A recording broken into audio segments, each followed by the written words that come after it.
2.5 back of Cleveland now in the East. Can Boston overtake the Cavs and ultimately grab the #1 seed in the East?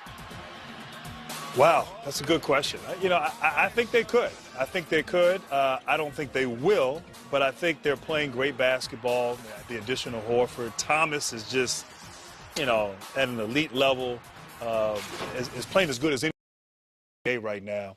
And obviously a great closer in the fourth quarter. Right. There's a spirit about this team where they believe that they are in that conversation with the elite team. And they've almost kind of willed themselves in the position they're in right now.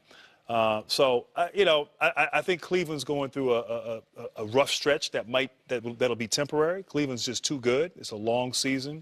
If you go back last year, they struggled a little bit at times in January, but the thing is, Cleveland knows what it takes, and they have the ability to turn the switch and get going and get hot after the All-Star break. But it's possible. If any team in the East could do it, I would think Boston before Toronto. Maybe it's a bigger question for the playoffs for this team, but is the Celtics defense good enough to bring them up to that level, #1 in the East? It's been okay for the most part. It doesn't help that Avery Bradley's been out a bunch lately, but do they play good enough D to become the top seed? The one thing Boston has is toughness on their perimeters. They have some guys, Avery Bradley will get after you. Marcus Smart will get after you. Small forward position will stick his nose in there, okay, and get after you and become Jay Crowder, become very physical.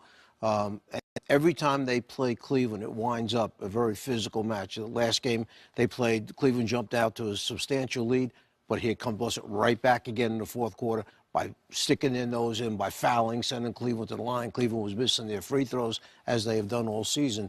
So here's the difference between this year's Boston team and last year's team. 1 through 12 last year, Brad Stevens would say, pick who you want and start them. Right. They're all kind of even with each other. Right. Where he said, I remember hearing him say, we have 12 sixth man of the year guys on our team. This year, they added Horford, like you mentioned. There's some separation there now between the first unit group and then that second Thomas unit. is playing at a completely different level now. Thomas is at a different level. So Boston has taken a step up as far as improving. Cleveland, remember, they don't know if they're getting JR back again.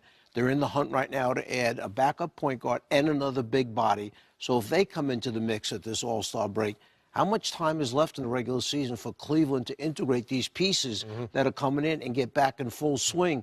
So, yes, Boston could beat them out in the regular season for first place.